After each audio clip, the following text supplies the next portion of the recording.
Haleluya. Selamat pagi saudara-saudara yang dikasihi oleh Tuhan. Mari sama-sama kita kembali merenungkan firman Tuhan pada pagi hari ini. Di dalam kitab Kejadian pasal 13, kita merenungkan sikap hidup dua tokoh di sini, yaitu Abraham dan Lot. Kita hari ini melihat pada ayat yang ke-5 disebutkan demikian. Kejadian pasal yang ke-13 ayat yang ke-5, juga Lot yang ikut bersama-sama dengan Abram mempunyai domba dan lembu dan kemah. Tetapi negeri itu tidak cukup luas bagi mereka untuk diam bersama-sama, sebab harta milik mereka amat banyak sehingga mereka tidak dapat diam bersama-sama. Saudara-saudara yang dikasihi oleh Tuhan, kita melihat di sini bagaimana Lot diberkati oleh Tuhan bersama-sama dengan Abraham. Kita tahu bersama-sama bahwa fokusnya adalah kepada Abraham. Panggilan Tuhan itu datang kepada Abraham. Abraham disebut sebagai sahabat Allah. Abraham disebut sebagai orang yang taat kepada Tuhan. Dan Lot ikut bersama-sama dengan dia. Saudara-saudara, kita melihat berkat kepada Abraham itu juga mengalir kepada Lot. Karena Lot tinggal bersama-sama dengan Abraham, hidup bersama-sama dengan Abraham, sangat dekat bahkan menyatu dengan Abraham. Saudara-saudara, di dalam Alkitab kita menemukan fakta-fakta bahwa orang-orang yang dekat dengan orang yang diurapi itu pun akhirnya mendapatkan pengurapan dari Tuhan. Orang-orang yang dekat dengan yang dikenan oleh Tuhan, itu pun mereka menjadi orang yang dikenan oleh Tuhan. Sebut saja contoh, misalnya Yosua dengan Musa. Yosua adalah hamba dari Musa sejak masa kecilnya. Satu-satunya orang yang mendampingi Musa ketika Musa mendaki ke Bukit Sinai adalah Yosua. Tidak ada orang lain yang diizinkan. Bahkan Tuhan tidak mengizinkan siapapun juga, saudara-saudara. Tetapi Musa mau membawa Yosua.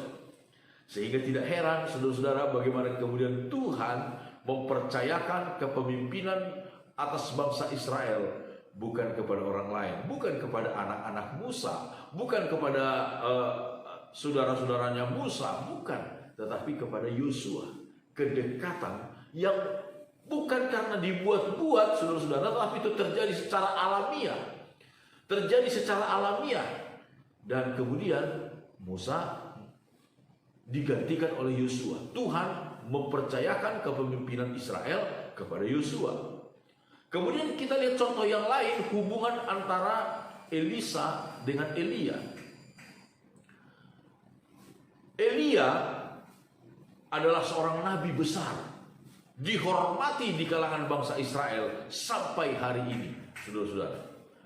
Tetapi kemudian Tuhan menyuruh mengangkat seorang muridnya, mempersiapkan seseorang yang akan menggantikan dia. Itulah Elisa.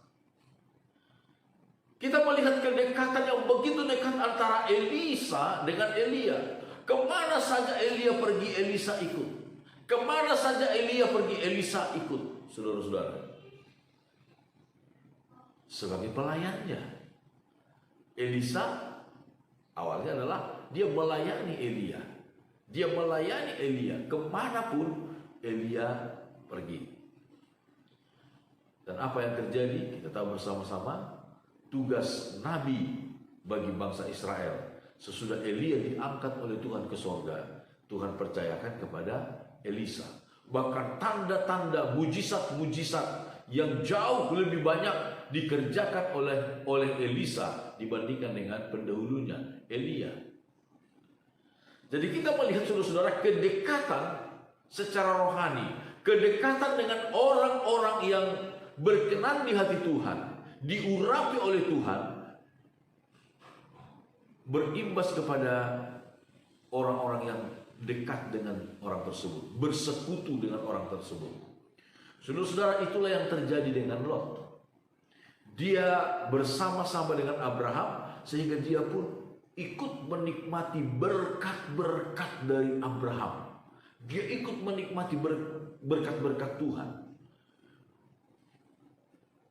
Pemazmur berkata, saudara-saudara, di dalam kitab Mazmur pasal yang ke-119, Mazmur 119 ayat 63, kemudian pemazmur berkata begini, Aku bersekutu dengan semua orang yang takut kepadamu dan dengan orang-orang yang berpegang pada titah-titah. Pemazmur kelihatannya begitu menyadari, saudara-saudara, bersekutu dengan siapa itu sangat penting. Bersahabat dengan siapa itu sangat penting. Dekat dengan siapa itu sangat penting. Sini dia katakan, aku bersekutu dengan semua orang yang dekat, yang takut kepadamu, yang berpegang pada titah-titah. Saudara, penting kita perhatikan, kita bersekutu secara rohani dengan siapa. Sekali lagi, kedekatan ini adalah kedekatan alamiah, bukan karena menjilat, dalam tanda kutip saudara-saudara ya, bukan karena menjilat, bukan. Kalau dalam kepemimpinan, saudara-saudara, ada yang memberi istilah kader jenggot. Kader jenggot itu artinya, saudara-saudara, nempel ke atas. Pohon yang alamiah itu berakar ke bawah, tapi kalau jenggot itu akarnya ke atas.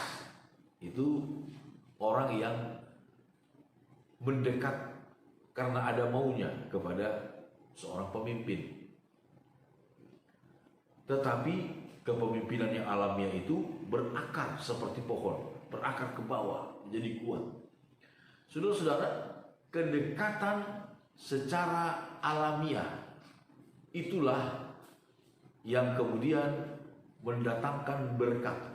Kedekatan dengan orang-orang yang diurapi oleh Tuhan, bersekutu dengan orang-orang yang takut akan Tuhan, bersekutu dengan orang-orang yang takut akan Tuhan, akan mendapatkan, akan mendatangkan berkat yang sejati, saudara.